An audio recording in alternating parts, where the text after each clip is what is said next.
जिला civil township कृषक बाजार होइछे जबरदखल। प्रशासनिक अवहेला के दायी करुछन लुके। बलांगीर लेखक परिषद रो उधे लोक साहित्य ने डॉन नाट शीर्षक आलोचना चक्र अनुष्ठित होइछे। नुआपड़ा जिला ने प्रेस क्लब रो बैठक सांबादिकता और एक्टिविज्म उपरे हेला आलोचना। सोनपुर जिला ने बढ़ुचे रोड एक्सीडेंट 11 मास भितरे 90टा एक्सीडेंट 53 जन मले। समलपुर जिला ने मात्र 49.7% जंगल रिपोर्ट देला वन विभाग। भीसुट ने सफाई कर्मचारी मानकर छटे बंद नाई हेले आंदोलन धमक।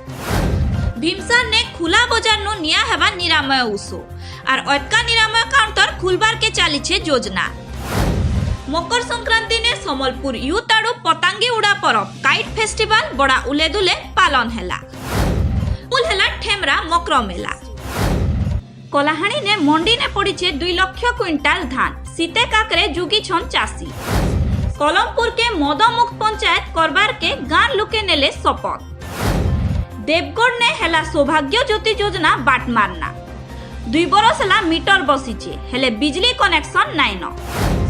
और बीजेपुर ने सबु प्रकल्प अधा पंत्रिया पड़ीछे केनसी काम आके नाई बढ़वार के। आज खास खबर के इनु रखमा जोहार।